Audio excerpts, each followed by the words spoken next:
साथियों नमस्कार। आप सबको याद होगा, आज से ठीक एक साल पहले ढाका में एक बहुत बड़ा राजनीतिक उलटफेर हुआ था।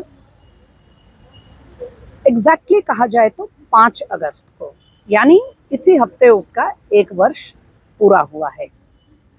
बांग्लादेश की सबसे लंबे समय तक प्रधानमंत्री रहने वाली शेख हसीना को लिटरली अपनी जान बचाकर वहाँ से निकलना पड़ा, वरना कुछ भी हो सकता था।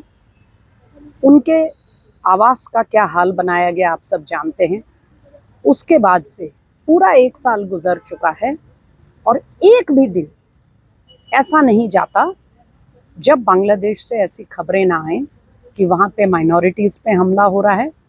हमले तो हिंदू, क्रिश्चियन और बुद्धिस्ट पर भी हुए हैं, लेकिन पूरी तरह उनके निशाने पर है तो वो हिंदू हैं। हिंदू महिलाएं विशेष करके, हिंदुओं के पूजा स्थल, उनकी मूर्तियां, उनके देवता देवी घर वगैरह। इसके अलावा एक चीज़ जो महत्वपूर्ण है वो ये है कि वो पूरा जो एक राजनीतिक कू उलटफेर किया गया, उसकी पृष्ठभूमि क्या थी, क्यों इस तरह का उपद्रव सड़कों पर देखने को मिला और इतनी हिंसा हुई। बेशक शेख हसीना की ओर से सरकार ने भी काफ़ी जवाबी कार्रवाई उनको करनी पड़ी, लेकिन फिर भी वो उस तख्ता पलट को रोक नहीं पाई। हालात इतने बेकाबू हो चुके थे। जो पृष्ठभूमि की बात मैं कह रही हूँ वो इसलिए कि इतने ज़्यादा सड़कों पर लोगों का उपद्रव क्यों हुआ, ये बात वहाँ तक, इस चरम तक पहुँची कैसे? क्योंकि शेख हसीना के चुनाव को लेकर सवाल उठाए गए। ये कहा गया कि वहाँ चुनाव जो हैं वो रिग्ड थे, चुनावी प्रक्रिया निष्पक्ष नहीं थी, जबकि सच्चाई ये है कि बीएनपी और कुछ दूसरे दल खुद उन्होंने चुनाव का बहिष्कार किया था, उनको चुनाव से रोका नहीं गया था। बहरहाल हम इसकी बात आज क्यों कर रहे हैं? साथियों, इस समय लगभग 3 हफ्ते हो गए हैं भारत में संसद की का कामकाज ठप पड़ा है। ऑपरेशन सिंदूर पर बहुत मुश्किल से एक चर्चा हो पाई है और सरकार अपने कुछ बिल्स शोर शराबे के बीच पास करवा रही है, क्योंकि एक लेजिस्लेटिव दायित्व भी सरकार का होता है। समय पर बिल पास नहीं होंगे तो सरकार का एजेंडा, कामकाज रुक जाएगा। लेकिन वास्तव में संसद को जिस तरह चलना चाहिए, आप सब देख रहे हैं कि ऐसा नहीं हो पा रहा और इसके पीछे लगातार एसआईआर पर एजिटेशन है।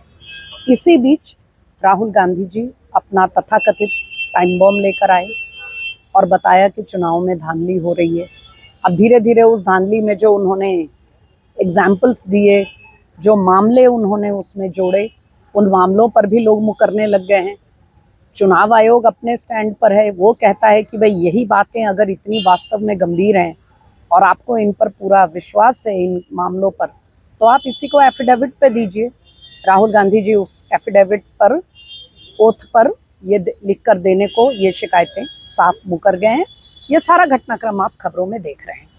हम मोटी बात पर आना चाहते हैं। हमारा ये कहना है कि 2 टर्म नरेंद्र मोदी के 2 कार्यकाल, पुरजोर कोशिश हुई राहुल गांधी, उनके सहयोगियों और विपक्ष के दूसरे नेताओं, दलों की ओर से कि कुछ भी करके नरेंद्र मोदी को डिस्क्रेडिट किया जाए, उनको हराया जाए। अब इसमें क्या दिक्कत हो सकती है? चुनावी मैदान है, हर पार्टी अपने राइवल को हराना चाहेगी, खुद जीतना चाहेगी और विपक्ष नरेंद्र मोदी को सत्ता से हटाना चाहेगा। ये लोकतांत्रिक प्रक्रिया का हिस्सा है। लेकिन उन्होंने जो मुद्दे उठाए, कभी रफाल, कभी पेगासस, कभी डिमोनेटाइजेशन, कभी संविधान का मुद्दा, इन सब में लगभग हर चीज़ में वो झूठे साबित हुए। गलत तो वो संविधान के मुद्दे में भी साबित हुए, मगर कुछ हद तक इसमें आंशिक रूप से उनको सफलता ज़रूर मिली जब 2024 में बीजेपी की सीटें कम हो गई। लेकिन वो तीसरी बार भी नरेंद्र मोदी को सत्ता से हटा नहीं पाए। ये बात कहीं ना कहीं विपक्ष के लिए एक चुनौती, एक समस्या है।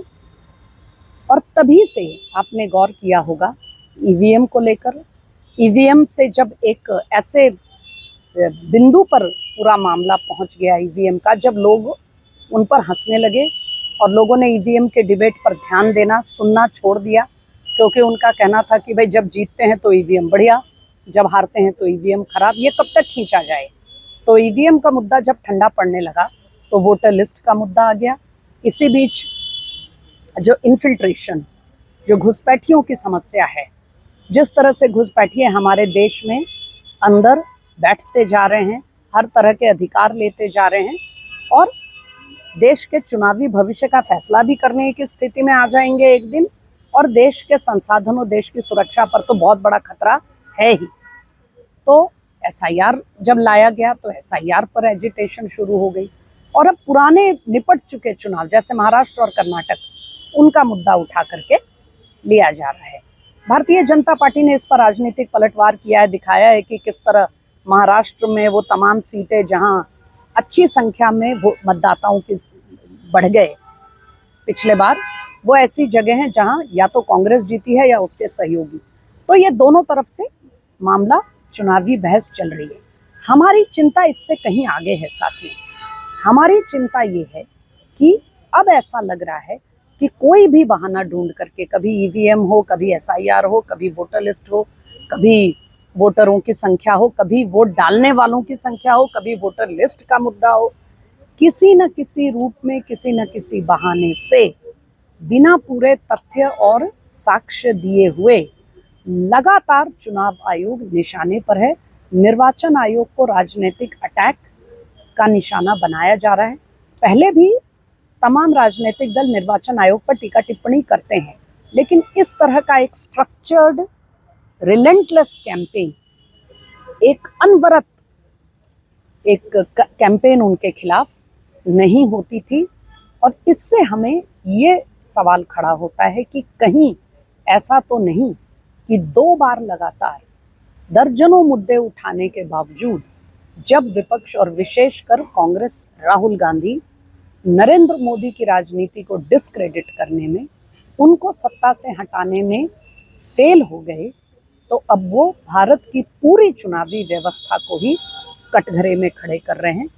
उस चुनावी व्यवस्था को जिसका लोहा पूरी दुनिया मानती है, दुनिया के सबसे ताकतवर डेमोक्रेसी, सबसे ताकतवर लोकतंत्र अमेरिका में भी इतने सुचारू, इतने निष्पक्ष और इस स्केल पर इतना बढ़िया चुनाव किसी के लिए करना संभव नहीं है जो भारत के निर्वाचन आयोग ने करके दिखाया है। आज तमाम दुनिया में भारत चुनाव अपना कैसे अपने चुनाव कंडक्ट करता है, इस पर अध्ययन होते हैं। इलेक्शन कमीशन के अधिकारियों को बुलाया जाता है बताने के लिए, लेक्चर देने के लिए। विदेशों के जो चुनाव आयोग हैं उनकी टीमें हमारे यहाँ आती हैं चुनाव आयोग से सीखने के लिए। ऐसे में पूरे भारतीय चुनाव प्रणाली पर प्रश्न चिन्ह खड़ा करना, उसको शक के दायरे में डाल देना, उसमें सब कुछ गड़बड़ है, ऐसी बात खड़ा करना जनता के मन में एक डाउट, एक शक पैदा करने का खेल है, ताकि चुनावी प्रक्रिया से ही लोगों को एक शक ही नहीं, उनके अंदर प्रतिक्रिया हो, रिएक्शन पैदा हो। और अगर आप लोगों को ये लगता है कि हम कोई थ्योरी दे रहे हैं या ये हमारी कोई दिमागी कसरत है, तो मैं आपको बता दूं कि बृहस्पतिवार से लेकर जब से राहुल गांधी की प्रेस कॉन्फ्रेंस हुई तथाकथित टाइम बॉम्ब वाली, कांग्रेस को मानने वाले कई सारे राहुल गांधी के करीबी लोग सोशल मीडिया पर खुलकर कहने लगे हैं कि जनता, हमारी जनता सोई हुई है। अगर किसी और देश की जनता होती तो चुनाव आयोग के अधिकारियों को बाहर लाके पीट पीट कर उनको बता देती, निर्वाचन आयोग के दफ्तर पर, निर्वाचन सदर को आग लगा देती। यानी ये हमारी कोई कल्पना या थ्योरी नहीं है। वास्तव में देश में चुनाव आयोग और चुनाव प्रणाली को पर प्रश्न चिन्ह खड़ा करके और देश में एक एनार्की, एक अराजकता खड़ा करने की कोशिश है, एक दूसरा ढाका बनाने की कोशिश है। ढाका में तो 1 साल के बाद बांग्लादेश के क्या हालात हैं ये आप सब अखबारों में पढ़ते होंगे। लेकिन इतना तय है साथियों कि चाहे राहुल गांधी कोशिश करें या विपक्ष के बड़े नेता करें या उनको ताकत देने वाले कुछ लोग जो भारत के बाहर बैठे हैं वो करें, भारत में ढाका दोहराया नहीं जाएगा। भारत में ऐसी कोई अराजकता वाली स्थिति पैदा नहीं होगी। जो होगा बैलेट से होगा, चुनाव प्रक्रिया से होगा और राजनीतिक तरीके से होगा। इसीलिए ऐसी कोशिशें नहीं होनी चाहिए। ये बिल्कुल एक निष्फल, एक वेस्टेड प्रयास है और जनता को भी इसको लेकर सजग रहने की ज़रूरत है। इस पर सोचिएगा ज़रूर और आपको क्या लगता है हमें भी बताइएगा। हमारे चैनल को सब्सक्राइब करिए और हमारे अड्डा पर आते रहिए। नमस्कार।